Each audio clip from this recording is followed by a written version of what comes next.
జనజ్వాల news YouTube channel like, share, subscribe చేయండి. తాజా వార్తలను చూడండి. అందరికీ నమస్కారం.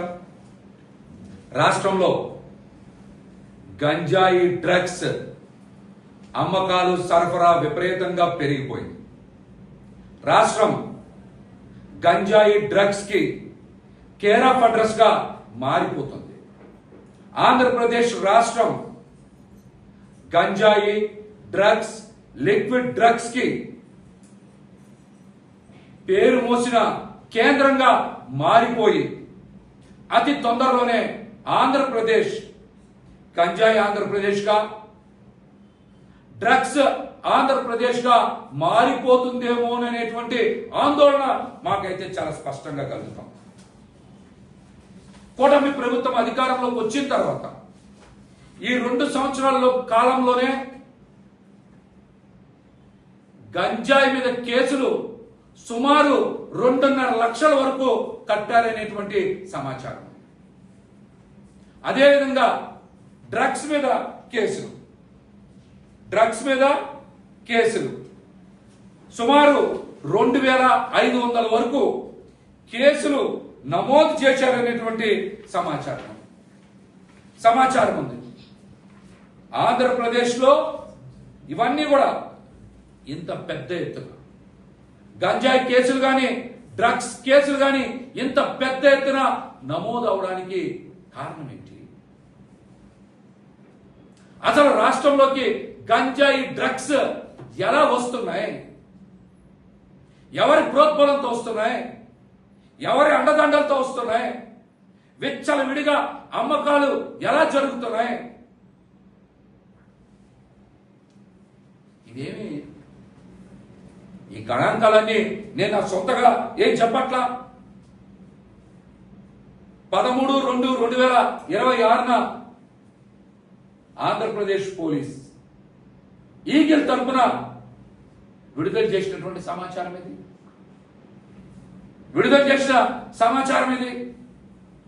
6 నెలల కాలంలోనే, అంటే 8/7/2025 నుంచి 26/1/2026 వరకు, కేవలం 6 నెలల వ్యవధిలోనే 45,200 షాపుల్ని తనిఖీ చేసి 47,441 కేసులు నమోదు చేశారట. 6 నెలల వ్యవధిలో గంజాయి మీద 47,441 కేసులు నమోదు చేశారట. ఇది పోలీసు వారు విడుదల చేసిన సమాచారం. అట్లాగనే డ్రగ్స్ మీద కేసులు కూడా ఒక్క ఏడాదిలో 1/1/2025 నుంచి 31 జనవరి 2026 వరకు ఎన్డీపీఎస్ కేసులు, అంటే డ్రగ్స్ కేసులు 1836 కట్టారు. ఈ సమాచారం ఏది మా సొంత సమాచారం కాదు, పోలీసు వారు విడుదల చేసినటువంటి సమాచారం.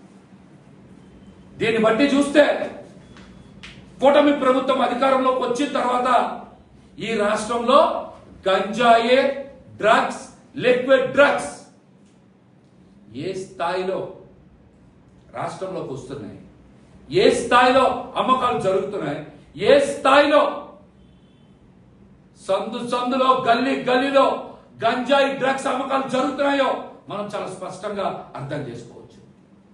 యువత భవిష్యత్తుతో చెలగాటమాడుతున్నటువంటి ఈ డ్రగ్స్, గంజాయి పెడ్లర్స్ మీద రాష్ట్ర ప్రభుత్వం చర్యలు తీసుకోవడంలో పూర్తిగా వైఫల్యం చెందింది.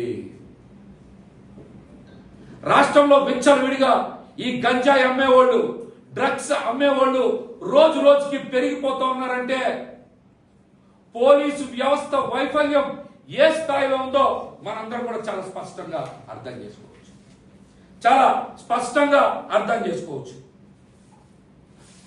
నిన్న పేపర్లో చూస్తే నాకు చాలా ఆవేదన కలిగింది. ఈ మధ్యనే చందర్లపాడులో, ఎన్టీఆర్ జిల్లా చందర్లపాడులో గంజాయి సాగు చేస్తూ ఉంటే పోలీసు వారు అక్కడికి వెళ్ళి పట్టుకున్న ఫోటో. గంజాయి సాగు ఇదేమన్నా ఏజెన్సీ ప్రాంతంలోనో లేకపోతే మారుమూల ప్రాంతాల్లోనో కాదు, రాజధాని ప్రాంతానికి కోతవేటు దూరంలో, రాజధానిలో ఎన్టీఆర్ జిల్లా చందర్లపాడులో గంజాయి సాగు చేస్తుంటే పోలీసు వారు పట్టుకున్నటువంటి ఫోటో. ఇంకా దారుణమైన విషయం ఏంటంటే విజయవాడ నగరం నడిబొడ్డున ఒక కాలేజ్ హాస్టల్ వెనక భాగాన గంజాయి చెట్లు పెంచుతున్న దృశ్యం. విజయవాడ నగరం నడిబొడ్డున ఒక హాస్టల్ వెనక భాగంలో గంజాయి చెట్లు పెంచుతున్నటువంటి ఫోటో ఇది. ఎంత దారుణం చూడండి. ఇది కాకుండా కొత్తగా నగరంలో గంజాయి సిగరెట్ల అమ్మకం.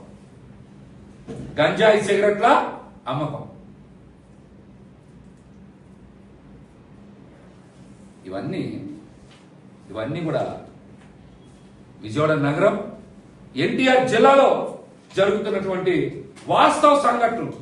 ఏమి కల్పితం కాదు, రోజు పేపర్లో వస్తూ ఉన్నాయి. అసలు విజయవాడ నగరంలో రాష్ట్రం సంగతి గురించి చెప్పాం. అసలు రాజధాని ప్రాంతమైనటువంటి విజయవాడ నగరం గంజాయి మాదక ద్రవ్యాలకి అడ్డగా మారిపోయిందా? ఇక నుంచి ఇళ్ల పైన మొక్కల పెంపకం అంటే గంజాయి కూడా పండించుకోవచ్చని చెప్తా ఉన్నారా?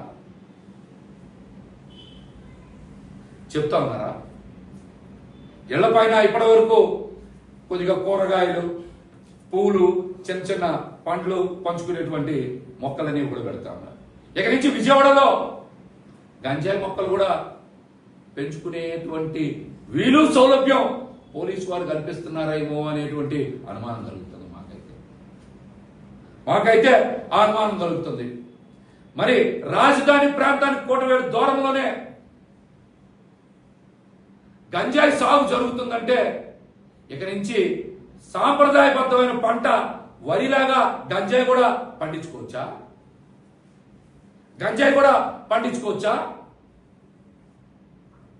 గంజాయి, మాదక ద్రవ్యాలు, డ్రగ్స్ అమ్మకాలు కుటీర పరిశ్రమలాగా ఏమన్నా మారిపోతుందా? ఆంధ్రప్రదేశ్ లో మారిపోతుందా? దీని మీద విజయవాడ నగర పోలీస్ కమిషనర్ గారు రాజశేఖర్ బాబు గారు ఖచ్చితంగా సమాధానం చెప్పాలి. మీరేదో 4 ఫోటోలు దిగి ప్రచార ఆర్భాటం కోసం 4 బ్యానర్లు కట్టించుకొని సైకిల్ ర్యాలీలు చేస్తే మీ బాధ్యత తీరిపోయిందా?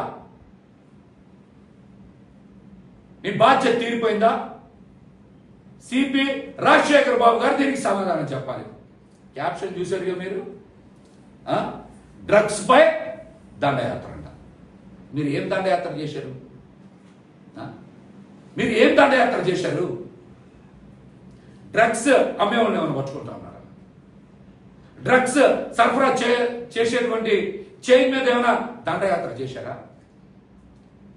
డ్రగ్స్ రాకెట్ మీద ఏమైనా దండయాత్ర చేశారా? మీరు చేయాల్సిన పని వదిలేసి డ్రగ్స్ ని నియంత్రించాలి, సరఫరా కాకుండా అడ్డుకోవాలి. ఈ గంజాయి డాన్లని, డ్రగ్స్ డాన్లని నడి రోడ్డు మీద నడిపించి బెల్ట్ తో కొట్టకపోయారా? లాఠీలతో కొట్టకపోయారా? అట్లాంటివి చేయకుండా ప్రచార ఆర్భాటం చేసుకోవడం ఏంటి?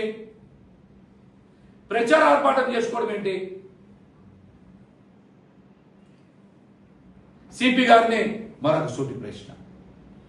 మీరు 2 వీలర్లకి, ఆటోలకి చరారాలు రాయడం మీద ఉన్నటువంటి శ్రద్ధ ఈ డ్రగ్స్, గంజాయి అమ్మకందారుల మీద ఎందుకు దృష్టి పెట్టట్లా? మీరు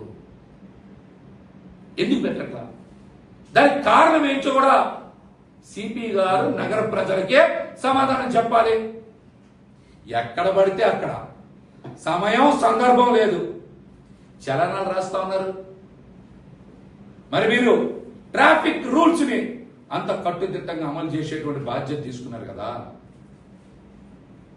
పిల్లల భవిష్యత్తు కాపాడటానికి, తల్లిదండ్రుల ఆవేదనని కాపాడటానికి, లక్షల రూపాయల తల్లిదండ్రుల ఫీజులు చెల్లించి వాళ్ళ పిల్లల్ని స్కూళ్ళకి కాలేజీలకి పంపిస్తూ ఉంటే, ఈ గంజాయి డ్రగ్స్ డాన్ల చేతిలో నలిగిపోతా ఉంటే ఆ కాపాడే బాధ్యత మీరు తీసుకోరా?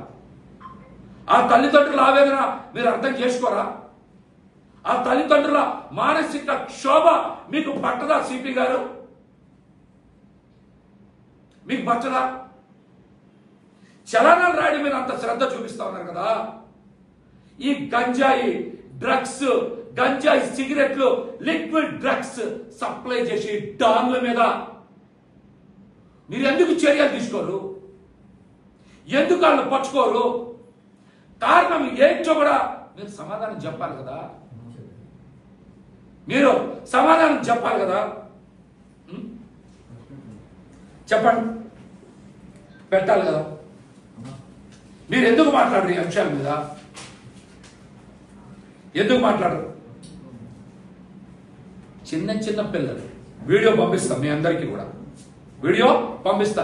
చిన్న చిన్న పిల్లలు 10 సంవత్సరాలు 11 సంవత్సరాలు వయసున్న పిల్లలు గంజాయి సిగరెట్లు తాగుతున్న వీడియోలు మా దగ్గరికి వస్తున్నాయి కదా. వైఎస్ఆర్ కాలనీలో 10-11 సంవత్సరాల వయసున్న పిల్లలు గంజాయి తాగుతూ ఉంటే అక్కడ ఉన్న పెద్దోళ్ళు పట్టుకున్న వీడియో మీ వరకు వచ్చిందని మాకు సమాచారం ఉంది. వైఎస్ఆర్ కాలనీలో కూడా పెద్ద ఎత్తున గంజాయి అమ్మకాలు జరుగుతున్నాయంట కదా. మరి మీరు ఎందుకు దృష్టి సారించట్లా? ఎందుకు పట్టుకోవట్లా? పిల్లల్ని కాపాడే బాధ్యత, విద్యార్థుల్ని కాపాడే బాధ్యత మీరు ఎందుకు తీసుకోవట్లా? ఎందుకు తీసుకోవట్లా? పిల్లల జీవితాలు బాగుండాలి, బాగా చదువుకోవాలి, ఉన్నతంగా ఎదగాలి, మంచి ఉద్యోగాలు చేయాలి, మంచి భవిష్యత్తు ఉండాలని తల్లిదండ్రులు వాళ్ళ శక్తికి మించి వేల రూపాయలు, లక్షల రూపాయలు ఫీజులు చెల్లించి స్కూళ్ళకి కాలేజీలకు పంపిస్తా ఉంటే ఆ స్కూళ్ళు కాలేజీల పరిసర ప్రాంతాలన్నీ కూడా గంజాయి సిగరెట్లకి, గంజాయికి, డ్రగ్స్ అమ్మే కేంద్రాలుగా మారిపోతుంటే మీరు ఎందుకు చర్యలు తీసుకోవట్లా? ఎందుకు చర్యలు తీసుకోవట్లా? నిన్న పేపర్లో పెద్ద ఎత్తున వచ్చినాయి కదా గంజాయి సిగరెట్ల గురించి. మీరు ఎందుకు చర్యలు తీసుకోవట్లా? మీరు సమాధానం చెప్పాలి. మీరు ఈ అంశాల మీద ప్రజలకి సమాధానం చెప్పాలి. పరిస్థితి ఎంత దారుణంగా ఉందంటే, ఈ గంజాయి సిగరెట్లు తాగే పిల్లల్ని తల్లిదండ్రులు ఎక్కువగా మందలిస్తూ ఉంటే ఆ పిల్లలు మేము చచ్చిపోతామని తల్లిదండ్రులు బెదిరిస్తామని, హాస్పిటల్కి తీసుకెళ్లి ట్రీట్మెంట్ చేయిద్దాం అనుకుంటే వాళ్ళు అక్కడ కూడా లొంగట్లేదంట. కొంతమంది డాక్టర్లే ఈ విషయాన్ని బయటికి చెప్తా ఉన్నారు. అంటే కేసులు వాళ్ళ దగ్గర పెరిగిపోతా ఉన్నాయి. వాళ్ళకు ఉంది కదా డాక్టర్స్ కి సామాజిక బాధ్యత, సమాజాన్ని రక్షించాల్సినటువంటి బాధ్యత కలిగినటువంటి పోలీసు వారు మీరు ఎందుకు చేయట్లా పని? డ్రగ్స్ రహిత సమాజం మీద మీరు ఎందుకు దృష్టి సారించట్లా? దీని మీద మీరు సమాధానం చెప్పాలి. దీని మీద మీరు సమాధానం చెప్పాలి.